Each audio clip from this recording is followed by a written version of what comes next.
Gracias por su paciencia.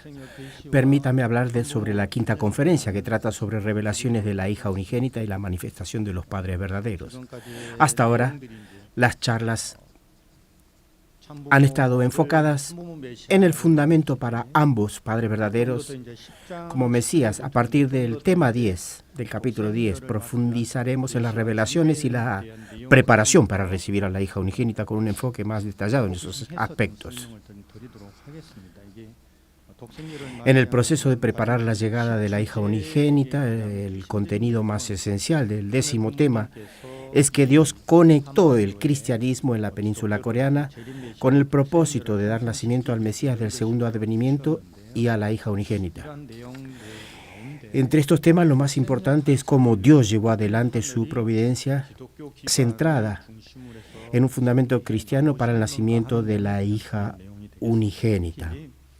En particular, el núcleo de este contenido incluye las enseñanzas sobre las 3 generaciones de hijas únicas, según el principio, la abuela Chowon-mo, Temonim y la madre verdadera. Además, como lo mencionó el padre verdadero en sus palabras, el aspecto clave es entender por qué la hija unigénita tuvo que nacer a través de una comunidad o una congregación espiritual.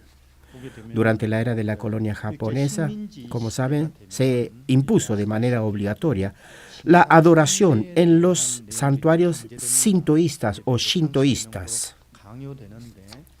Se obligó incluso a cambiar los apellidos al estilo japonés, lo cual los cristianos rechazaron por considerarlo idolatría. Esto llevó a muchos de ellos a ocultarse en las montañas o lugares clandestinos, donde surgió un movimiento para preservar la ortodoxia de la fe cristiana. A través de estas personas se logró mantener la tradición y la autenticidad de la fe en Dios. En particular, Dios estableció el fundamento para enviar a la hija unigénita a través de la comunidad espiritual. Si consideramos la ideología de la gran esperanza del pueblo coreano, como sabemos, esta ha sido mencionada en varias ocasiones. Incluye textos como el Chongamnok, citado en el principio, el Kyogam Yurok, los ideales del sabio Confucio y el pensamiento de la tierra pura, entre otros. La ideología de Maitreya, el pensamiento de chondoísmo y el movimiento Tonghak también forman parte de esta perspectiva. En última instancia, estas ideas de gran esperanza del pueblo coreano se conectan con la creencia de que un representante del cielo aparecerá en la historia de esta nación. Esto se lanzó a finales del siglo XIX con el cristianismo, especialmente con el protestantismo. En el protestantismo, el cristianismo suele centrarse en el reino de los cielos y la fe en la segunda venida, lo cual está ligado a la ideología de la gran esperanza, que es precisamente la fe en la segunda venida. El punto clave es cómo estos elementos deben conectarse de acuerdo a los principios y providencialmente. Dios realizó diversas preparaciones para el pueblo coreano, para el nacimiento del Mesías del segundo advenimiento y la hija unigénita. Dios cultivó en el pueblo coreano valores como la idea de ser descendientes del cielo, el amor por la paz, la pureza y la fidelidad, así como el amor a Dios, al prójimo y a la patria. Además, fomentó un carácter nacional basado en la convivencia, la prosperidad mutua y la justicia común. En este punto se produce la conexión con el cristianismo. Dentro de la providencia para el surgimiento del Mesías de la segunda venida y la hija unigénita en la península coreana, se han mencionado figuras como Lutero y Calvino. En particular, hay detalles sobre Calvino en 1543. Algunas personas tienen preguntas al respecto. El libro Institución de la Religión Cristiana de Calvino tuvo su primera edición en 1536, la segunda en 1539, la tercera en 1543 y se completó en 1559. Según se menciona en la teoría de los padres verdaderos, Champú Morón, este texto tiene un significado providencial importante, ya que está relacionado con el nacimiento de la madre y con un periodo numérico de 400 años. En la historia del cristianismo, la tercera edición de este libro es particularmente significativa porque marca un hito en el desarrollo del protestantismo. Calvino estableció un marco institucional sólido. En ese periodo, Calvino escribió el ensayo sobre la necesidad de la reforma de la Iglesia, que tuvo un gran impacto en la expansión de la revolución religiosa según la valoración cristiana. Además, en esta etapa se incorpora firmemente el credo de los apóstoles. Como saben, este credo no es propiamente protestante, sino de origen católico. Sin embargo, en la tercera edición de Institución de la Religión Cristiana se integra como un puente que conecta la fe católica con el protestantismo, estableciendo una base para su continuidad. Por estas razones, 1943 se destaca como un año significativo, tanto providencialmente como en la historia cristiana. Estos eventos se conectaron con los puritanos y posteriormente con el movimiento del Gran Despertar en Estados Unidos. Se dice que este movimiento ocurrió una vez en el siglo XVIII, 2 veces en el XIX y una en el siglo XX. Este movimiento, vinculado a la península coreana, llevó a figuras como los misioneros Appenzeller, Underwood, Gale y el pastor Hardy, que vinieron a la península de Corea. Por estas razones, 1943 se destaca como un año significativo tanto providencialmente como en la historia cristiana. Estos eventos se conectaron con los puritanos y posteriormente con el movimiento del Gran Despertar en Estados Unidos. Se dice que este movimiento ocurrió una vez durante el siglo XVIII. A ver.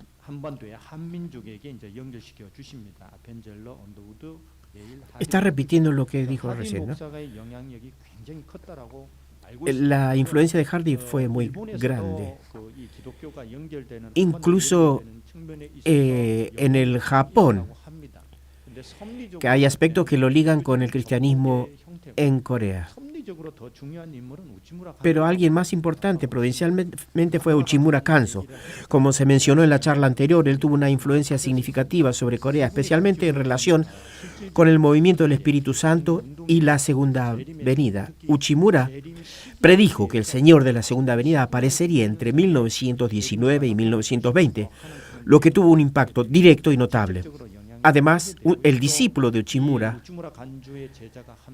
Ham Sok-kon, fue mentor de Yu Hyo-won, el primer presidente de la asociación nuestra.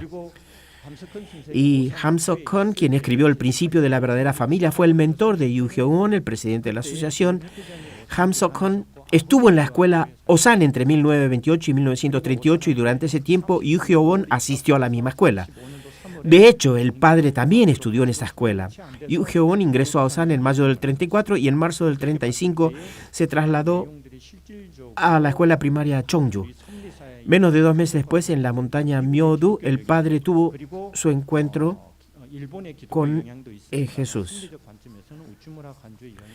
Desde esa perspectiva, tanto el cristianismo estadounidense como el japonés tuvieron un impacto significativo, considerando que la influencia de Uchimura Kanso fue aún más profunda. El problema radica en que después de que Dios permitió la integración del cristianismo en Corea, este se conecta con el movimiento del Gran Despertar en Choson y más tarde con los de Wonsan y Pyongyang. Uchimura Kanso también observó estos eventos. Sin embargo, el problema surge cuando la creencia en Corea de la Gran Esperanza, que aunque se refleja en la ideología cristiana, también estaba profundamente influenciada por textos como el Chongamnok, el Kyogan Yurok, así como las ideas de tierra pura, el Maitreya y el movimiento Tonghak. Estos pensamientos esperaban la llegada de un nuevo líder enviado por Dios. Si el cielo estaba integrando el cristianismo con la península coreana, entonces debemos preguntarnos, ¿hacia dónde debía orientarse la fe en la segunda venida dentro del cristianismo? A través de las enseñanzas de los padres verdaderos podemos encontrar la respuesta. La historia de la humanidad es la historia de la restauración de la posición de padres verdaderos. Dios ha trabajado durante 6.000 largos años para establecer ese fundamento. El Padre verdadero, en su visión de la providencia de la salvación, ha dicho claramente que la primera responsabilidad del Mesías de la segunda venida es lograr la posición de padres verdaderos. Jesús no pudo encontrar a su esposa, por lo que el propósito de la segunda venida es convertirse en los padres verdaderos, encontrando a la hija unigénita. Según las enseñanzas de 1971, Jesús vino para encontrarse con la hija unigénita, ya que no pudo encontrarla durante su tiempo y de esta forma recibir todo el amor de Dios. Cuando el Mesías de la segunda venida venga, su propósito será celebrar la cena del Cordero, las bodas del Cordero, es decir, unirse al matrimonio, como lo ha dicho claramente. Sin embargo, dentro de la base cristiana que Dios estableció para conectar la llegada del Mesías de la segunda venida y el nacimiento de la hija unigénita, el cristianismo en Corea se dirige en 2 direcciones principales. Una es el movimiento de espiritualidad nacional y la otra es el movimiento de independencia. El movimiento del Espíritu Santo en el cristianismo coreano, centrado en el pastor Kim Song-ju, es una manifestación de ese proceso. Este movimiento se conecta con la obra del renacimiento del Espíritu Santo en Pentecostés, donde Pyongyang es considerada como la Jerusalén de Oriente. Dentro de este contexto se enfatiza la poderosa experiencia del Espíritu Santo y el despertar espiritual, subrayando la importancia del arrepentimiento y la salvación. En ese sentido, la sociedad coreana, profundamente influenciada por la cultura confuciana, experimentó un cambio con la enseñanza del pastor Hardy. Además, durante el periodo de colonización se enfatizó la liberación y la salvación de la nación, lo que llevó a la difusión del anhelo por el Mesías y la esperanza en su venida dentro del cristianismo. Así, hay un aspecto positivo en la integración del cristianismo occidental con la espiritualidad coreana. Sin embargo, la cuestión fundamental es ¿cuál debería ser la visión de la gran esperanza del cristianismo? Está claro que la verdadera esperanza tenía que ser la esperanza en la llegada de Padre verdadero, una fe en la llegada de los padres verdaderos. Es decir, la esperanza debe estar también en la hija unigénita, cuyo propósito está claramente registrado en los capítulos 19 a 22 del Apocalipsis, donde el Mesías de la segunda venida debe realizar la boda del Cordero. Esto debe cumplirse y, según las enseñanzas de los padres verdaderos, es el pensamiento de la gran esperanza en los padres, en la venida de los padres verdaderos. La esperanza en el Mesías de la segunda venida y en la hija unigénita de la primera venida debió haberse vinculado. Pero a principios del siglo XX, el movimiento del Espíritu Santo cristiano en Corea, en lugar de preparar la llegada del Mesías y la hija unigénita, no lo hizo. Así, fracasó en formar una fe que esperara a la hija unigénita, convirtiéndose en un movimiento centrado en los hombres. La razón fundamental se puede entender en esto. Paul Tillich señala la limitación fundamental de la fe cristiana. Lo que sucede es que, como sabemos, Jesús murió en la cruz, resucitó al tercer día, luego permaneció durante 40 días, ascendió al cielo y prometió que enviaría al Mesías de la segunda venida. Y también prometió enviar al Espíritu Santo para consolar. Entonces la pregunta es, ¿cuál es la esencia del Espíritu Santo según el cristianismo? Aquí el teólogo moderno Paul Tillich, junto con Karl Barth, quien lideró la neo-ortodoxia de la teología cristiana, plantea esta cuestión. Así lo expresa. El cristianismo sigue al judaísmo en el sentido de que no permite elementos femeninos dentro de su religión. Incluso la representación del Espíritu Santo no puede suplir esta falta de elementos femeninos. El Espíritu Santo, por un lado, aparece como un elemento masculino en la historia del nacimiento de Jesús, pero eso también es un concepto demasiado abstracto.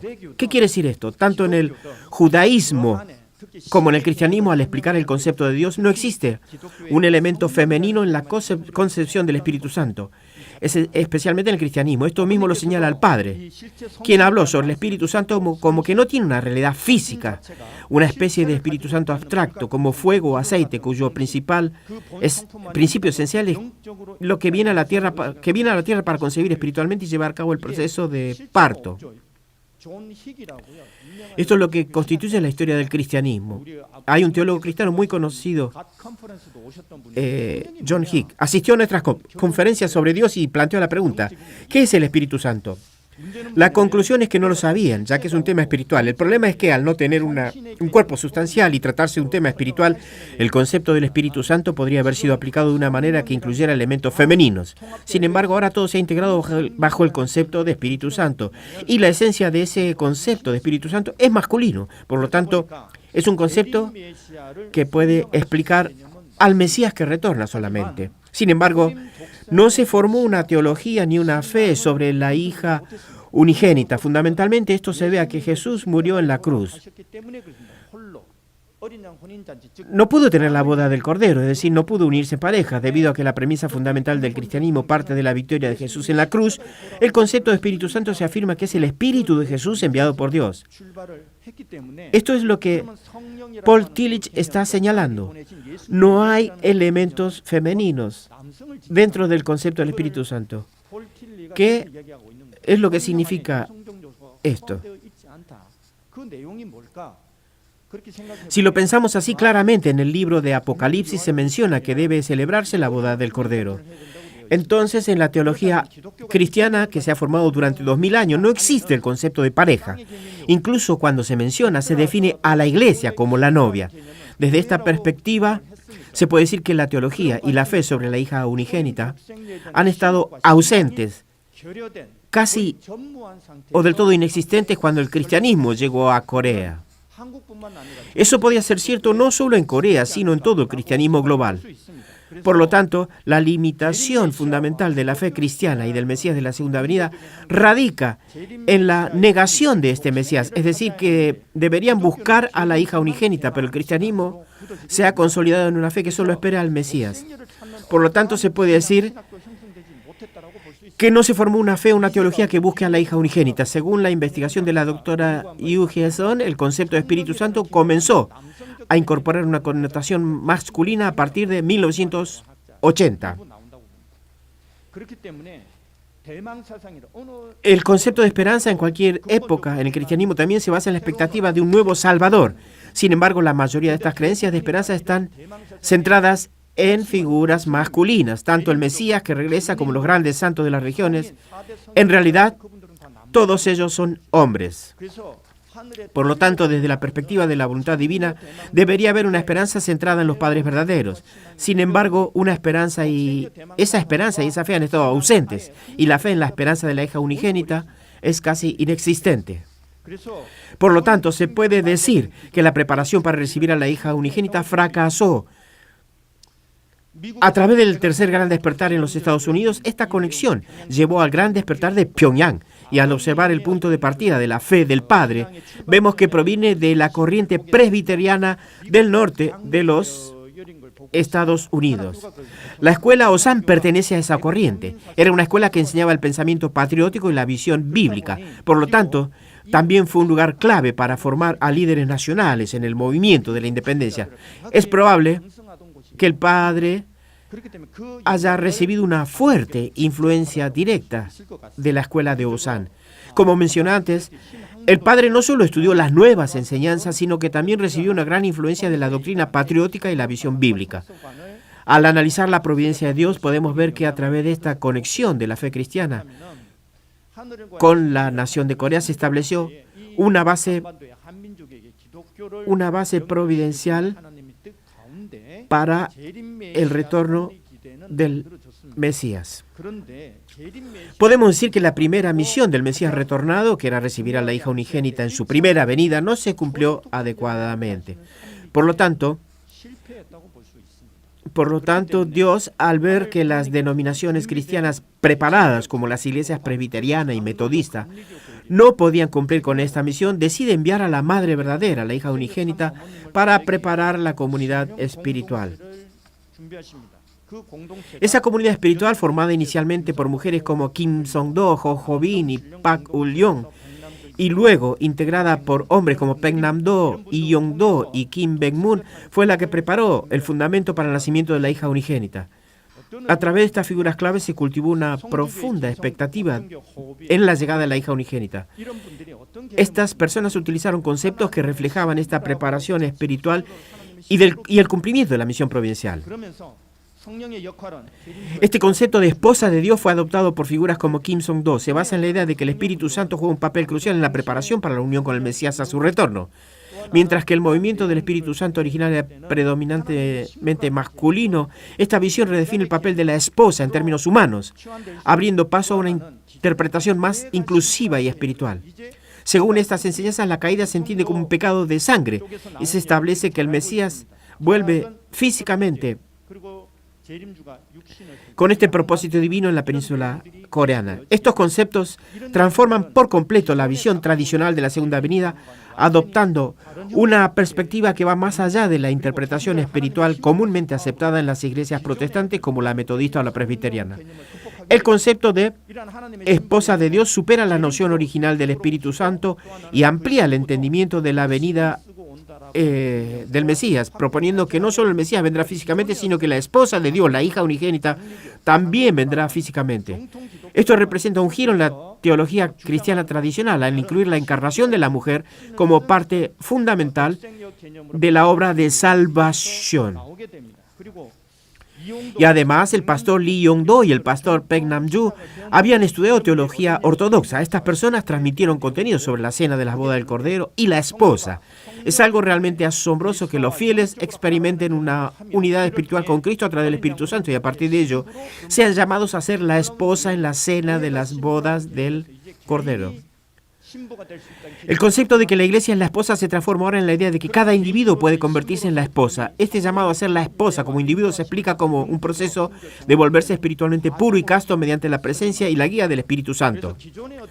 Por lo tanto, en las comunidades espirituales se manifiesta una forma de fe transicional que va más allá de las ideas tradicionales sobre la esperanza que en el Señor de la segunda venida en denominaciones como los presbiterianos, los metodistas, avanzando hacia la comprensión de la hija unigénita, entre quienes participaron de este contexto está la abuela materna, Cho Won-mo y Tae-monim, o sea, Hong-Sune.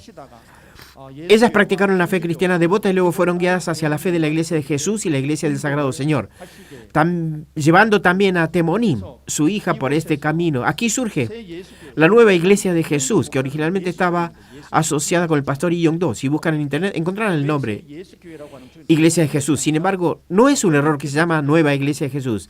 Así lo expresó el Padre. Entre las diversas ramas de la Iglesia de Jesús, parece que una de ellas, la Nueva Iglesia de Jesús, se conectó con esa comunidad. En ese contexto, fue en la Nueva Iglesia de Jesús, liderada por el pastor Lee Yong-do, donde Tae-monim y Tae-bunim se encontraron bajo la guía de Dios. Estas conexiones, en última instancia, ocurren bajo la guía de Dios. Así, Han Sung-un Tae-bunim también mantuvo una fe devota en la Nueva Iglesia de Jesús y como responsable del Departamento de Educación llevó a cabo una práctica religiosa profunda y comprometida. Además, Tae-monim de la Nueva Iglesia de Jesús continúa su vida de fe junto con la abuela materna Cho Won-mo y juntas mantienen su camino espiritual. En este proceso se prepara el fundamento para el nacimiento de la hija unigénita. En Apocalipsis 21:9 encontramos estas palabras. Uno de los 7 ángeles se acercó y me habló diciendo, ven, te mostraré a la esposa, la mujer del Cordero. A través de este versículo la providencia de Dios revela. En Apocalipsis, revelada en Apocalipsis, nos muestra primero a la esposa del Cordero, su esposa. Esto se cumple cuando Tae-monim, antes de casarse, recibió una revelación directamente de Dios. Antes de su boda, Dios se le apareció diciendo, si tu hijo es varón, será el rey del universo. Si es nena, será la reina del universo. Después de esta revelación, guiados por Dios, Han Sung-un y Hong-sune celebraron su boda. Ahora reflexionemos sobre el significado de esa boda.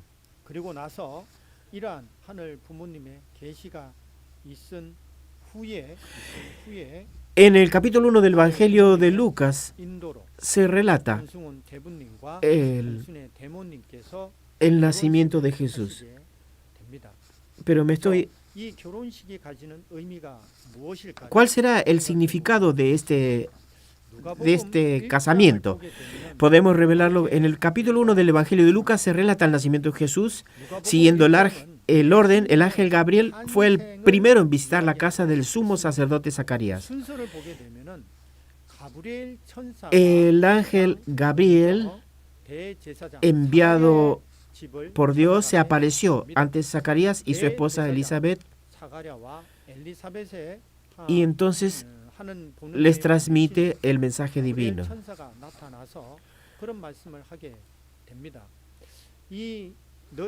El ángel Gabriel les pregunta, ¿cuál es la misión de tu familia? Y les dice que reciban al Mesías que Dios les envía.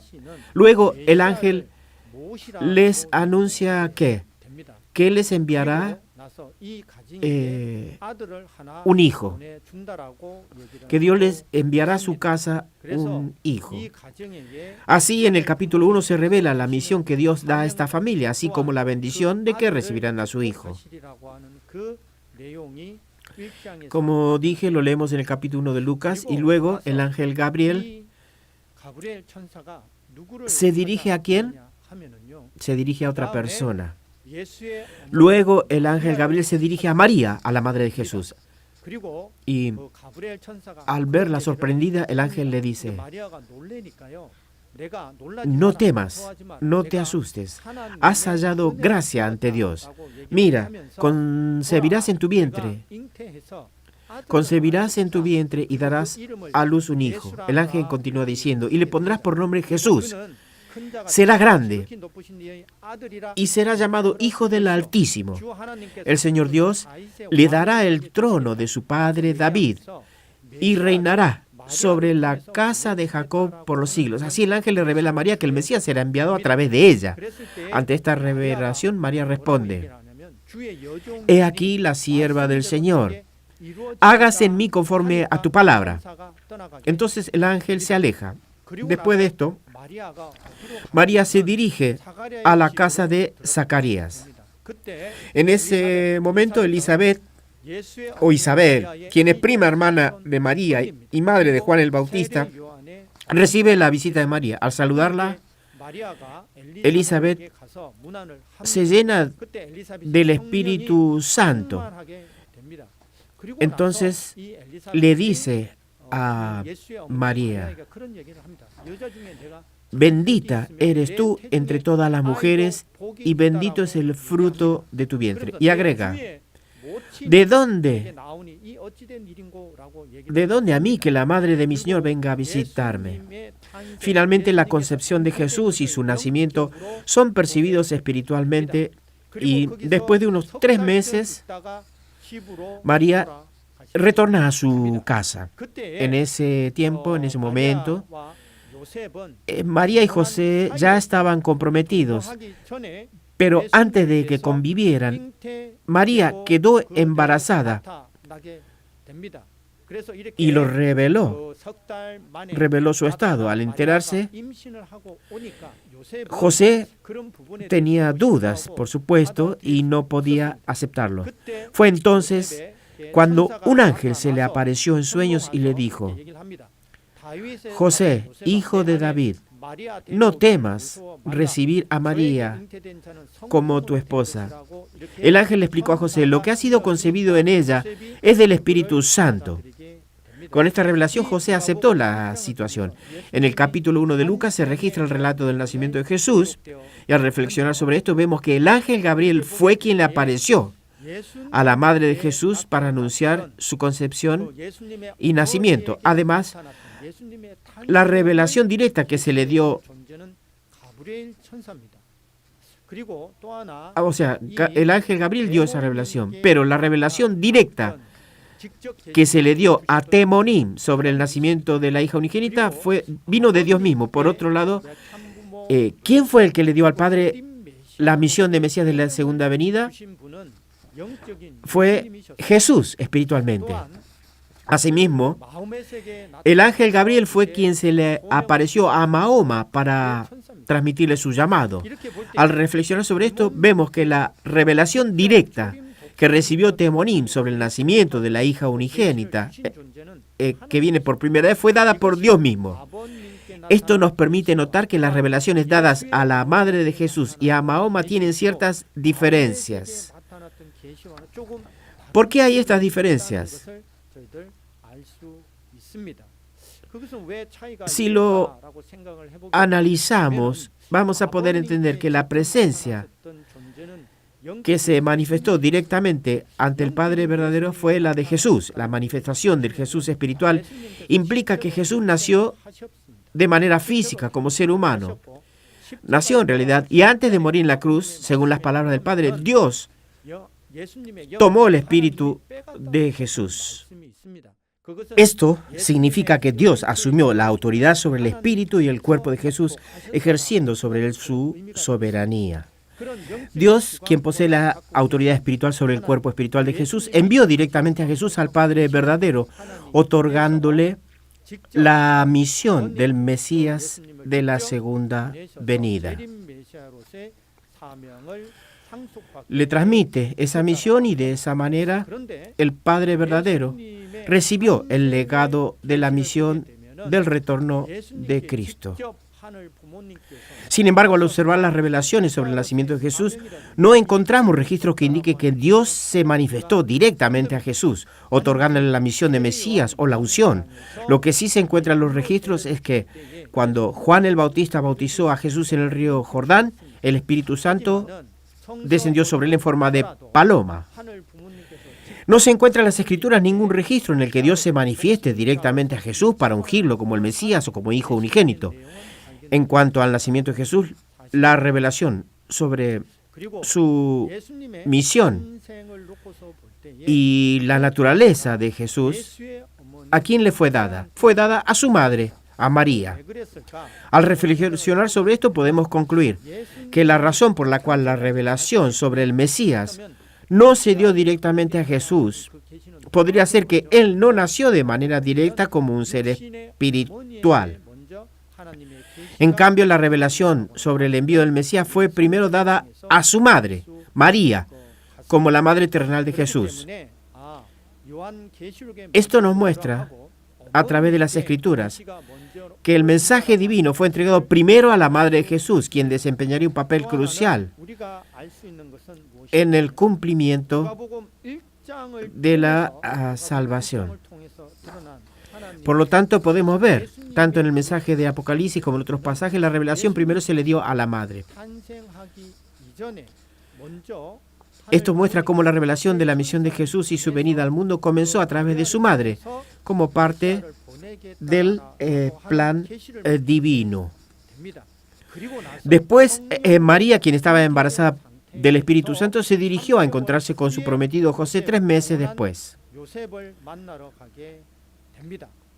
Al reflexionar sobre la providencia de Dios y observando los registros del nacimiento de Jesús, podemos ver que Dios le dio la revelación a María, quien estaba comprometida con José. A través de esta revelación, Dios les anunció que enviaría al Hijo unigénito a esa familia, a la casa de María y José.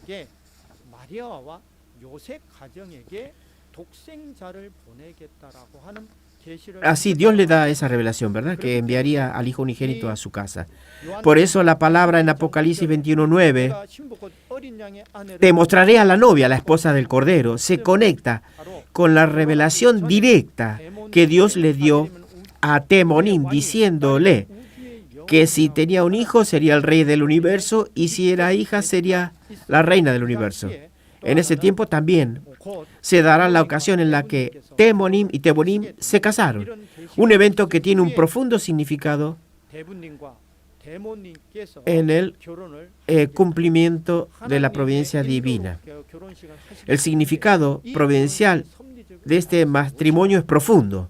En ese momento, la hija unigénita aún no había nacido. Sin embargo, este matrimonio es una etapa clave en la preparación para el cumplimiento de la misión divina, el cual eventualmente llevará a la manifestación de la hija unigénita como parte del plan de la salvación. Jesús nació físicamente y estuvo bajo la autoridad de Dios en forma espiritual hasta que Dios envió a Jesús al Padre verdadero. Sin embargo, la hija unigénita no nació en ese momento.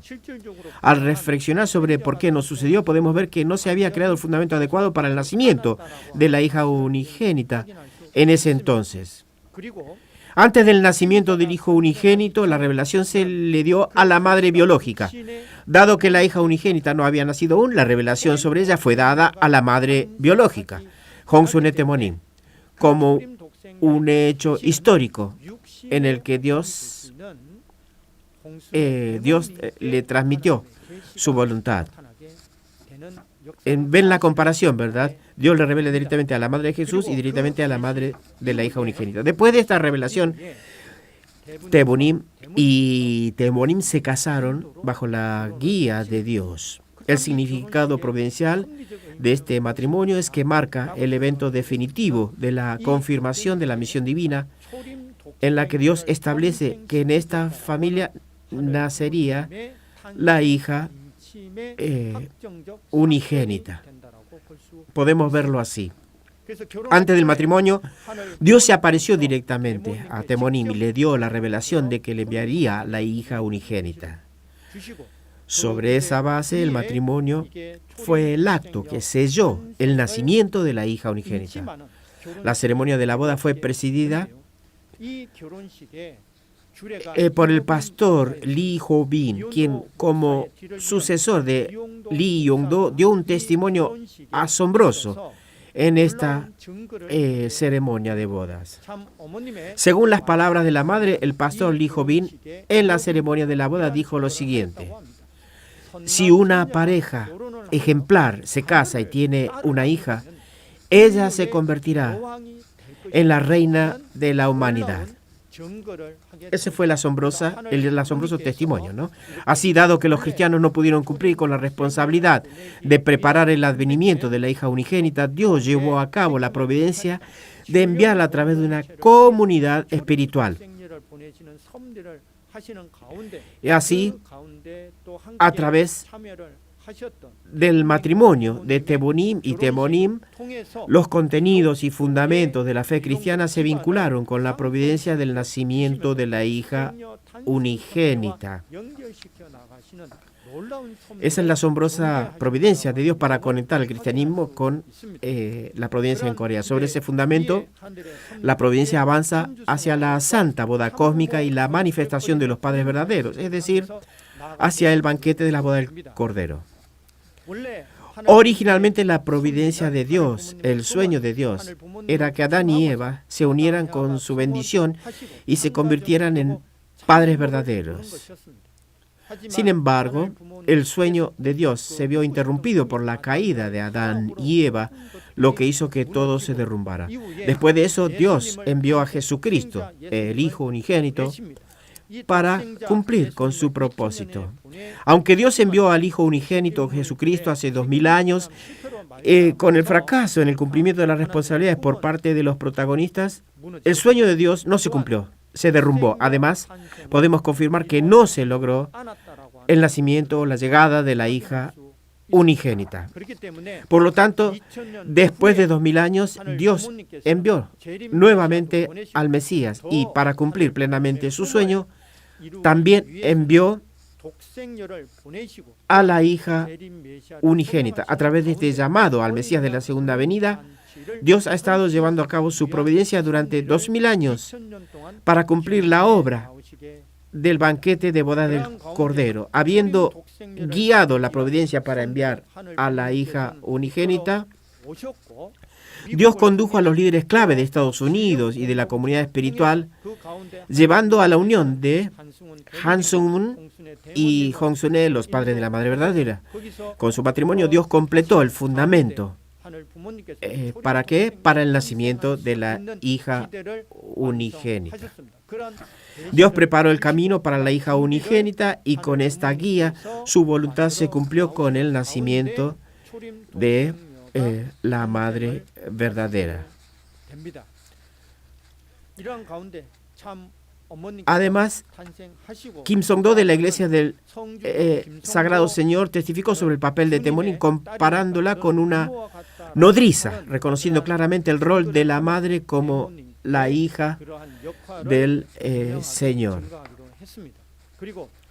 En cuanto a la madre de Jojobin de la iglesia Pokchun, la iglesia del vientre, hizo una asombrosa profecía diciendo lo siguiente: la que será la esposa de Dios. De esta manera, a través de la maravillosa guía de Dios, el proceso para el nacimiento de la hija unigénita se lleva a cabo y finalmente podemos confirmar claramente que la hija unigénita se manifestó en esta tierra. Esto queda claro. Desde la perspectiva de la formación de la nación escogida, este nacimiento tiene un significado muy profundo. En términos de la etnia del pueblo escogido, podemos explicarlo como la etnia tipo Abel desde un punto de vista de los principios divinos. En ese contexto, conceptos como la filosofía de reverenciar a Dios, la idea de la descendencia celestial y el pensamiento de la paz y la armonía están claramente conectados con la ideología de los padres que promueve el amor a Dios, a la humanidad y a la patria. Estos conceptos reflejan una etnia que valora la coexistencia, la prosperidad común y la justicia común, ligados a la ideología de los padres que promueve el amor al cielo, a las personas y a la nación. A través de este nacimiento en 1943, el Padre verdadero transitaba a su curso como Mesías de la Segunda Venida y en ese proceso con la Madre verdadera heredaron las características distintivas que caracterizaban al pueblo elegido de Corea. Tras heredar completamente esos contenidos, ambos siguieron el plan y el camino providencial. La Madre verdadera reiteradamente nos transmite que el sueño de Dios, el ideal de su creación, es que al crear a Adán y Eva a su semejanza, cuando ellos logran ser un solo cuerpo en amor, practicando el ideal de Dios, Él puede habitar en ellos y vivir dentro de ellos con los padres verdaderos en la tierra. Lo que es claro es que, según el principio, el motivo de la creación se basa en el corazón y el amor, mientras que la ley de la creación es la ley de la semejanza y la estructura de la creación es la de existencia en pareja. La Madre verdadera sigue enseñando sobre el principio de la creación, que es la ley de un hombre y una mujer, la ley de pares, ¿no?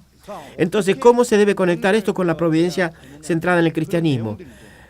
La providencia centrada en el cristianismo debe ir más allá de la esperanza en la segunda venida de Jesús, ¿verdad? Entonces deberá expandirse y profundizarse hacia una providencia que permita el nacimiento de la hija unigénita, tener esperanza en su venida. Por lo tanto, podemos entender que la providencia debía avanzar hacia el nacimiento de la hija unigénita como un nuevo comienzo para cumplir el ideal de la creación. Esto implica que el judaísmo y posteriormente el cristianismo debían haber asumido la responsabilidad de llevar a cabo esa providencia. En ese contexto, tanto el Padre como la hija unigénita han nacido. Entonces, era necesario establecer una nación centrada en Dios antes de la gran boda del Cordero, como se aprendió anteriormente. Este es el paso previo. El movimiento del 1 de marzo de 1919, como aprendieron en la charla anterior, tuvo un gran significado durante la época de la ocupación japonesa, cuando Corea carecía de soberanía. A través del gobierno provisional en Shanghái se hizo una declaración sobre la soberanía, pero no fue reconocida en el extranjero. El nombre República de Corea fue adoptado el 10 de abril de 1919, pero la aceptación formal no ocurrió hasta 1942, cuando China fue el primer país en reconocer oficialmente el gobierno provisional en Shanghái.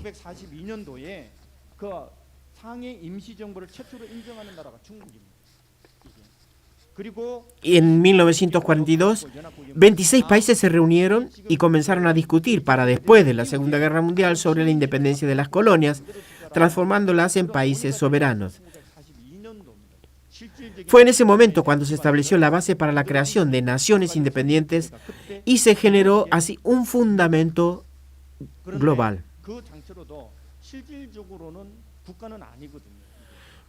Pero en realidad no era un país soberano todavía, solo fue reconocido como tal. El país se estableció de manera concreta en 1948, cuando se avanzaba hacia el banquete de las bodas del Cordero, el ideal de la creación de Dios.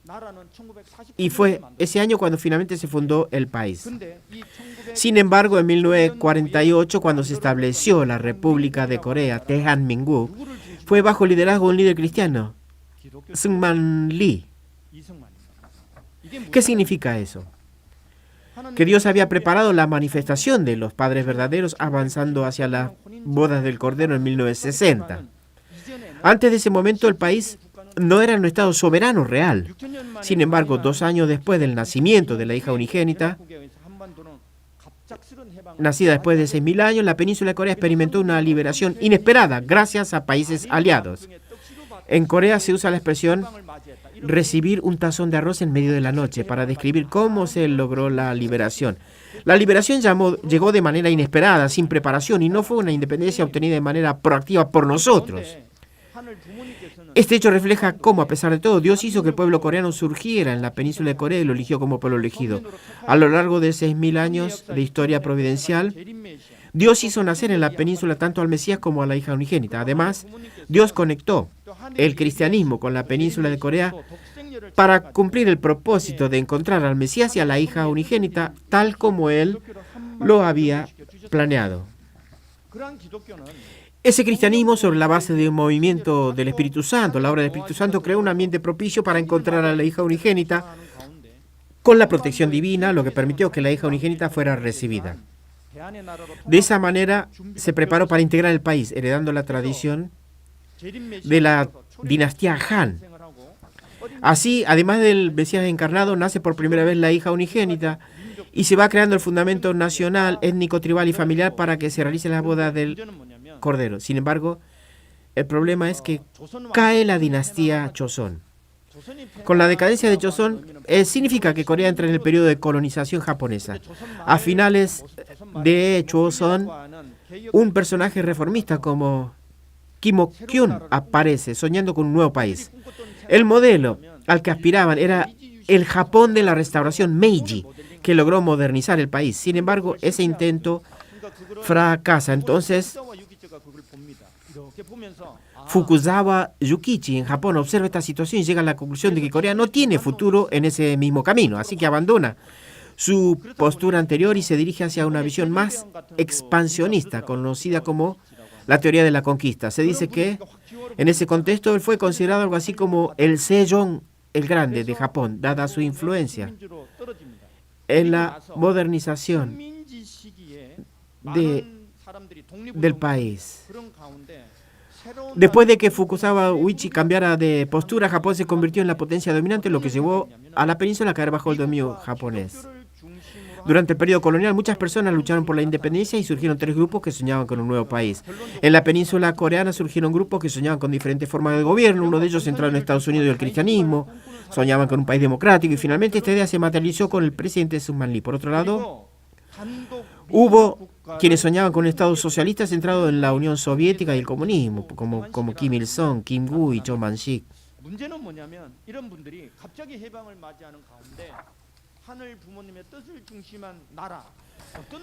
Y entonces de repente se produce la liberación. Ante esto, Dios guía la historia. Ustedes aprendieron, comenzando desde la dinastía Han, que es la raíz del pueblo coreano, y continúa esa identidad de Han. Del imperio de Taehan llegamos a la declaración de la independencia firmada en 1919 en Gillim, y aparece Lee Sung-man, quien también hereda el pensamiento o la ideología fundadora del pueblo, la ideología de Han. Dios prepara a esta persona para cumplir con su plan. A través de este individuo centrado en un cristianismo que conecta el fundamento del cristianismo y el pensamiento tradicional de Han. Y en 1948, con el liderazgo de Lee Sung-man, se establece la República de Corea en el sur en 1948. Podemos interpretar esto desde la situación internacional, pero no puede haber acuerdo desde la perspectiva providencial. No era una situación en la que se pudiera llegar a un acuerdo. De hecho, en el norte estaba la presencia soviética y en el sur las fuerzas de ocupación estadounidenses, lo que hacía difícil imaginar que se pudiera formar un solo país. Sin embargo, Dios escoge a un líder cristiano para que guíe ese proceso. El nombre real es Han. La palabra Taehan funciona más como un adjetivo. Cuando se fundó el imperio coreano Taehan Chaeguk, el rey Kwojong utilizó el concepto de Samhan Il-tong, que hace referencia a la tradición coreana de los tres Han. El nombre Han es el nombre real de la nación. En ese entonces los nombres de los países se asociaban con imperio, como el imperio japonés o el británico, pero el nombre de la nación es Han, que hereda la tradición del primer reino Han de la península y la tradición de los tres Han, Samhan de Ko-joseon. Además, se puede decir que la República de Corea, a través de la ideología de Han y como fruto histórico del primer clan Han, debe integrarse en torno a la hija unigénita, lo que tiene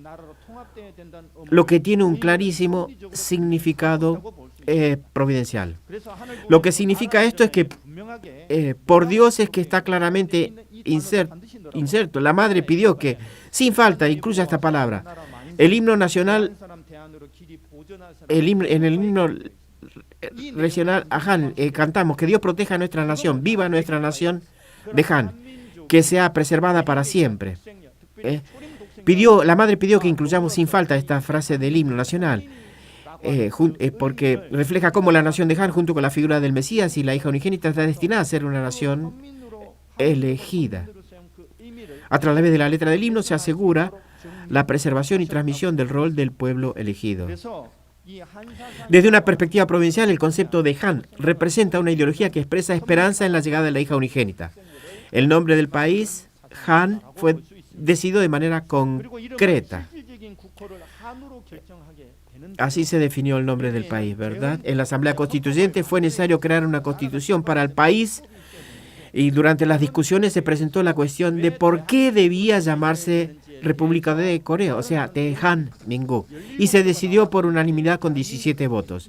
Ya en el gobierno provisional se había establecido el nombre Tehanmingu. Sin embargo, no fue oficial, ya que Estados Unidos no lo reconoció ese nombre. Por eso, después de la liberación, muchas personas entraron a Corea bajo nombres no oficiales, como si fuera por motivos personales. Aquí surgió el problema. Había varios nombres considerados como Koryo o Choson, pero se decidió finalmente por República de Corea, debido a que nuestra esencia proviene de Tehan. Entonces, encontrar esta identidad se convirtió en nuestra misión. Proponía restaurar la identidad de Tehan. ¿Por qué lucharon nuestros mártires, patriotas y el gobierno provisional de Tehan? Fue para restaurar Tehan. Tehanmingu es el nombre del país forjado a través de la lucha de la revolución del 1 de marzo. Este nombre histórico lleno de gloria se convertirá en la base para la unificación nacional a nivel interno y a nivel externo será el orgullo de la lucha nacional. En ese momento la madre fue guiada por Dios para que la abuela Cho Won-mo, la madre y ella misma se desplazaran hacia el sur. Como ustedes escucharon en la historia, en el curso de la madre. La guió y además la madre vivió la experiencia de la guerra de Corea. Al hablar sobre la guerra, ella suele derramar muchas lágrimas. Nosotros, que no somos de la generación de la guerra de Corea, no entendemos completamente este significado, pero la madre, al recordar esos momentos, derrama lágrimas. Ella nos preguntaba si podíamos comprenderlo. Esto refleja cómo bajo la protección de Dios ella estaba en su proceso de crecimiento. La madre, al experimentar profundamente el horror de la guerra de Corea, sentía una gran tristeza por el sufrimiento de las personas y la difícil situación en la que se encontraban. Y a pesar de ser una niña, soñaba con la paz, con amor fraternal y otros ideales. El propósito de Dios, ¿hacia dónde se dirige? Es avanzar hacia el banquete de las bodas del Cordero y realizar el ideal de padres verdaderos. Este proceso se cumple como está descrito en el libro de Apocalipsis. Alegrémonos y regocijémonos y démosle gloria. Ya ha llegado el día de las bodas del Cordero. Su novia se ha preparado. En el texto, esto es importante, se ha preparado. La novia se ha preparado. En el texto original en inglés, latín y griego, la palabra sea está presente, pero en la traducción al coreano está ausente. Por eso no da lugar a interpretación clara de que es una mujer física. No sé cómo se traduce en la Biblia japonesa, pero en la versión coreana falta. El cristianismo considera que la iglesia es la novia. Se menciona que ha llegado el tiempo de las bodas del Cordero, refiriéndose al Señor de la segunda venida, y su esposa es un concepto dual. Sería la hija unigénita. Después de prepararse por sí misma, Dios le concede vestiduras de lino fino. Este acto simboliza la transmisión de autoridad. Para participar en las bodas del Cordero, es necesario que tanto el Cordero esté preparado como que su esposa se prepare a sí misma. ¿Y qué implica esta preparación desde el punto de vista del principio? Significa cumplir con la parte propia de responsabilidad. En ese contexto, ¿cómo explicó la madre su proceso de crecimiento? Ella declaró claramente que creció interactuando directamente con Dios a través de conversaciones y preguntándole a Dios. Cuando se le preguntó desde cuándo, mencionó que su abuela materna, Cho Won-mo y Demoni, le enseñaron que Dios era su padre. Desde su infancia, declaró que creció bajo la guía de Dios, interactuando con él a través de preguntas y respuestas. La madre mencionó también, ¿cuál es la responsabilidad o la parte de responsabilidad de la hija unigénita? Para entenderlo, claramente basta con reflexionar sobre el papel de Eva, dice la madre. La responsabilidad individual de la hija unigénita es cumplir con la pureza. La madre expresó claramente que cuando se le planteó esta pregunta, respondió que la responsabilidad personal de la hija unigénita es preservar la pureza y la fidelidad. Y dijo, he cumplido con ello.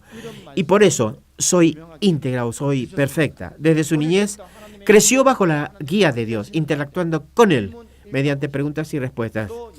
Además, cuando se le preguntó, la madre explicó que las preguntas y conversaciones que tuvo con Dios incluían temas como ¿por qué nacen los seres humanos? ¿Por qué sufren tanto? ¿Cuál es mi misión? Afirmó claramente que a través de este diálogo con Dios obtuvo las respuestas a esos interrogantes. En medio de ello, cumplió con su responsabilidad personal como hija unigénita, manteniendo la pureza y la castidad. Fue entonces, alrededor del final del otoño de 1959, según se menciona en la página 113 de su autobiografía en coreano, cuando Dios se manifestó directamente y le dijo lo siguiente: yo soy el alfa y el omega, y he esperado a la madre del universo desde antes de la creación. Estas palabras, pronunciadas por Dios en otoño de 1959, tienen un significado providencial. En ese momento, la madre verdadera había cumplido con su parte de responsabilidad y fue sellada finalmente como la esposa preparada para la boda del Cordero. En ese contexto, la madre verdadera tomó la decisión por sí misma de participar en la boda del Cordero. Esta decisión no se refiere únicamente a un acto momentáneo de resolución. Implica que, sobre la base que Dios preparó al establecer,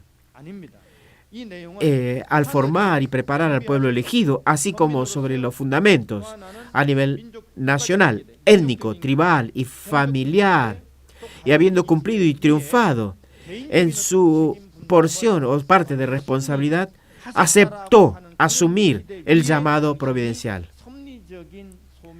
Entonces, fue en ese marco que la madre decidió por sí misma que accedería a las bodas del Cordero. Cuando aprendimos sobre la vida de los padres verdaderos, escuchamos a menudo el término selección, escoger. Sin embargo, en esta nueva era del Cheonilguk, a través de las proclamaciones y las palabras renovadas de la Madre Verdadera, se ha confirmado que hubo un curso providencial claro establecido por Dios para garantizar el nacimiento de la Madre Verdadera. Fue todo el curso para hacer nacer a la Madre Verdadera. Podemos confirmar que esos contenidos guiaron hasta la completa realización de las responsabilidades nacional, étnica, tribal y familiar individual. Por eso la Madre Verdadera siempre nos ha dicho que ella siente que todo fue preparado por Dios.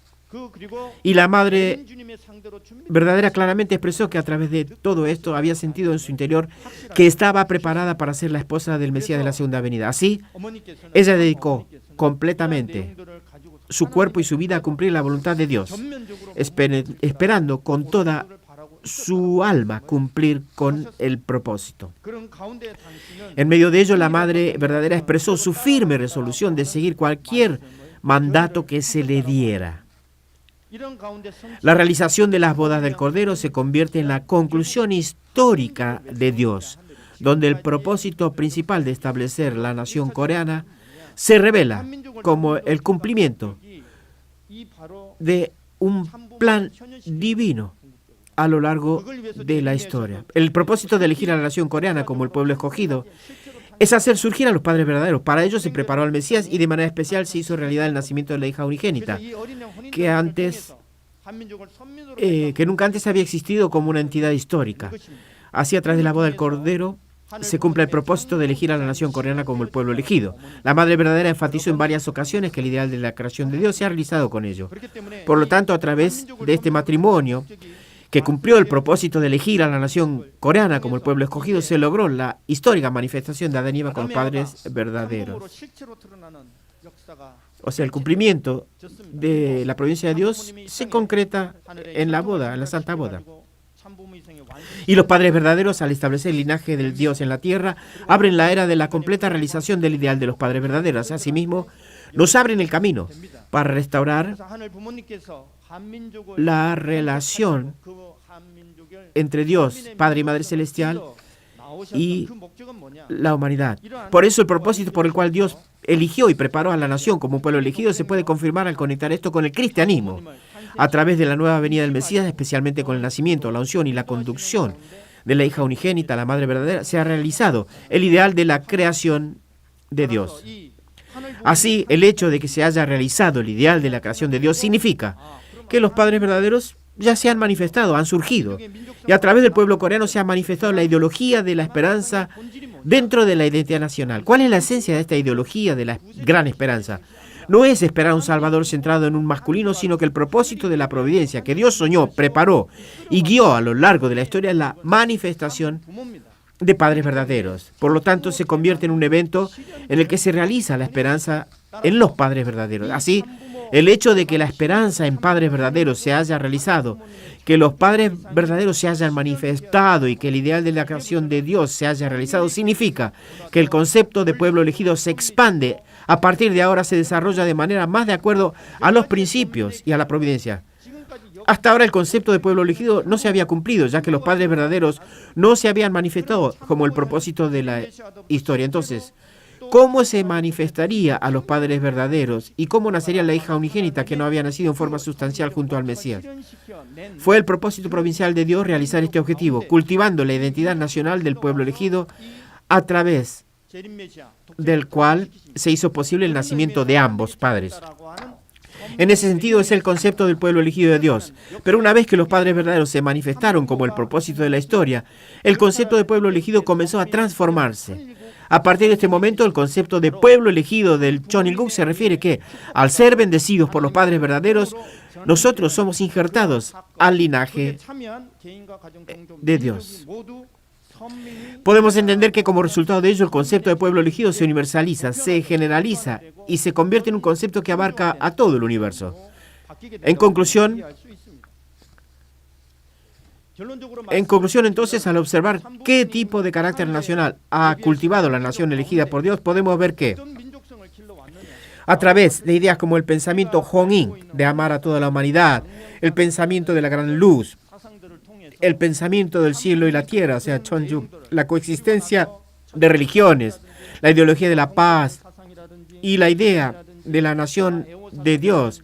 Los padres verdaderos han heredado todo esto y lo han generalizado y universalizado como la ideología de amor por Dios, amor por la humanidad y amor por la patria, que es el lema de todas las instituciones que el Padre estableció, educacionales, ¿no? Y establecieron el concepto de interdependencia, mutua prosperidad y justicia común. Lo más asombroso es que no dejó esa identidad nacional solo como la identidad de la nación elegida, sino que a través de la vida misionera de padres verdaderos cumplió el propósito de Dios al llevar estos contenidos a nivel mundial y universal, lo que conlleva un gran significado.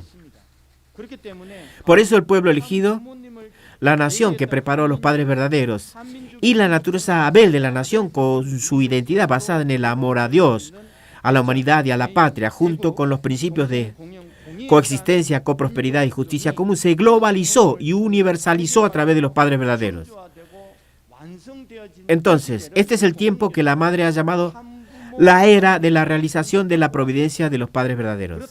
Entonces, cuando se habla de la responsabilidad de los elegidos en este contexto, ¿quiénes son esos elegidos?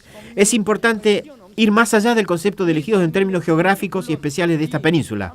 La responsabilidad de los elegidos, por supuesto, se refiere a la península de Corea, donde nacieron los padres verdaderos, lo cual es muy importante. Pero también es relevante el concepto de la nación. Sin embargo, el concepto más importante de todo es que incluye la responsabilidad de las familias bendecidas que siguieron a los padres verdaderos y fueron bendecidas por ellos. Y se nos enseña que la responsabilidad de estas familias es aún más significativa.